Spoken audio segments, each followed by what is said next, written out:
बालाघाट में postal ballot से खिलवाड़ के मामले में अब सियासत तेज हो गई है। जहां आपको बताते चले, यहां पर पोस्टल बैलेट से खिलवाड़ का ये मामला सामने आया था, जिसको लेकर अब राजनीतिक दल भी सक्रिय हो गए हैं। सियासत इस पर गर्मा गई है।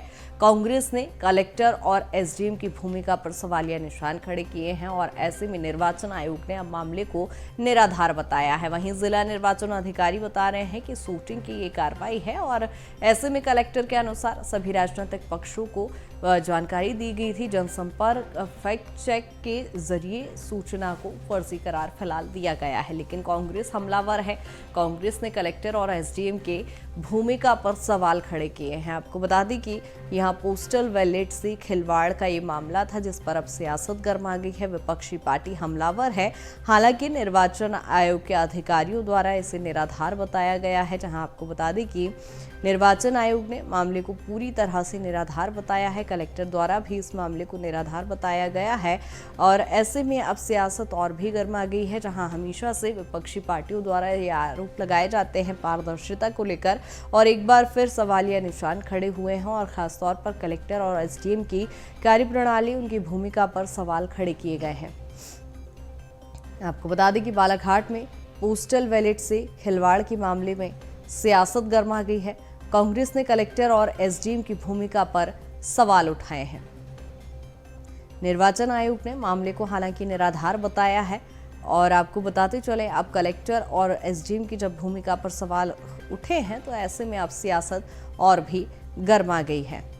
कांग्रेस ने खासतौर पर कलेक्टर और एसडीएम की भूमिका पर भी सवाल उठाए हैं और निर्वाचन आयोग ने लेकिन मामले को अब निराधार बताया है। हालांकि इस मामले पर शिकायत भी की गई थी और अब देखने वाली बात होगी किस तरह से इस पूरे मामले पर पारदर्शिता देखने को मिल पाती है। जहां आपको बताते चलें 3 दिसंबर को मतगणना होनी है और ऐसे में दोनों ही राजनीतिक दल सक्रिय नजर आ रहे हैं। पारदर्शिता को लेकर किसी प्रकार की कोई चूक ना हो, कोई गड़बड़ी ना हो, इसको लेकर दोनों ही राजनीतिक दलों द्वारा अपने एजेंट्स को, कार्यकर्ताओं को ट्रेनिंग दी गई। उसके बाद ज़रूरी दिशा निर्देश दिए गए।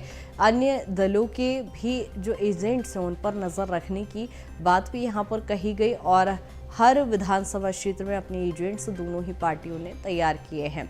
ऐसे में अब बालाघाट में पोस्टल बैलेट से खिलवाड़ के मामले में अब सियासत गर्मा गई है। बालाघाट चूंकि वो एरिया जहां नक्सल प्रभावित ये क्षेत्र है और ऐसे में यहां पर संवेदनशील इलाके के चलते यहां पर पुख्ता सुरक्षा व्यवस्था के बीच मतदान कराया गया था और ऐसे में शांतिपूर्ण जब यहां पर मतदान संपन्न हुआ तो अब पोस्टल बैलेट से खिलवाड़ का ये मामला सामने आ गया है, जिसमें कांग्रेस ने कलेक्टर और एसडीएम की भूमिका पर अब सवाल उठाने शुरू कर दिए हैं। हालांकि इस पूरे मामले पर जब शिकायत की गई तो निर्वाचन आयोग ने मामले को पूरी तरह से निराधार बताया है।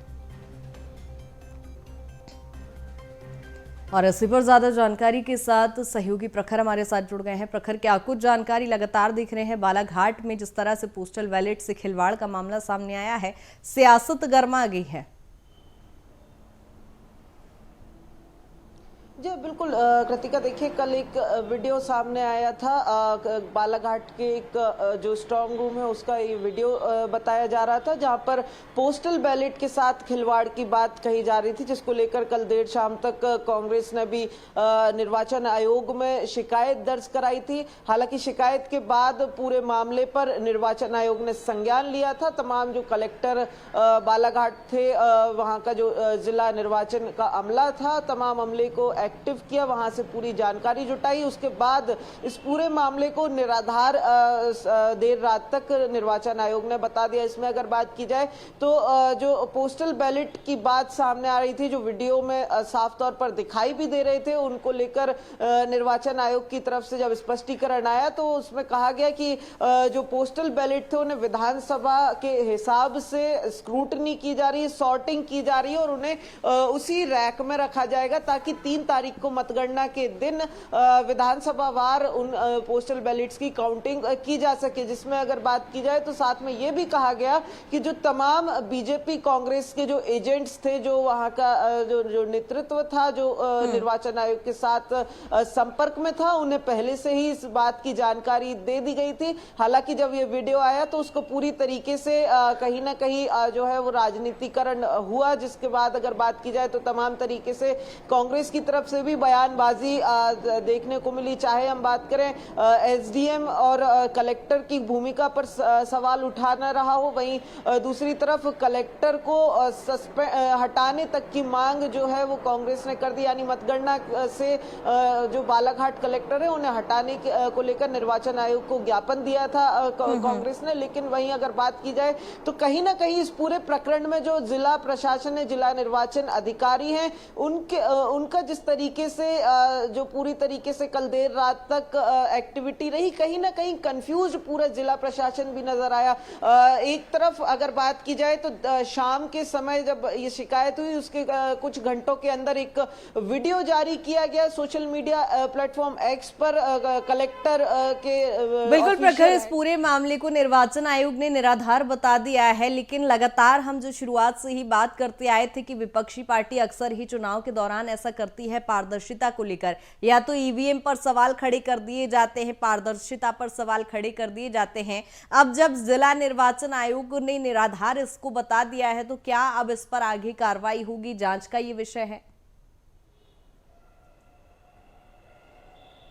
देखिए, साफ तौर पर अगर देखा जाए तमाम तरीके से इस पूरी वीडियो को जो है वो फेक बता दिया गया है, इस पूरी जानकारी को भ्रामक बता दिया गया है। चाहे जनसंपर्क फैक्ट चेक की बात करें, निर्वाचन आयोग की बात करें या फिर जिला निर्वाचन अधिकारी की बात करें, तमाम जगहों से इसको इस पूरी जो खबर इस पूरे वीडियो को निराधार बता दिया गया है। एक तरीके से अगर कहा जाए तो कुछ का कुछ बताने की बात की जा रही है। तो वहीं अगर बात की जाए तो पूरी तरीके से जांच भी लगातार इस विषय में की जारी है। कल शाम से ही जो है निर्वाचन आयोग के निर्देश पर जांच में जुट गया था जिला प्रशासन, जिसके बाद अगर बात की जाए तो कई ऐसी घटनाएं सामने आई, कई ऐसे एक्टिविटी सामने आई जिला निर्वाचन अधिकारी की यानी कलेक्टर की, जो कहीं ना कहीं कंफ्यूज्ड भी इस पूरी की पूरी जो प्रक्रिया जांच की रही उसमें दिखाई दी। खास तौर पर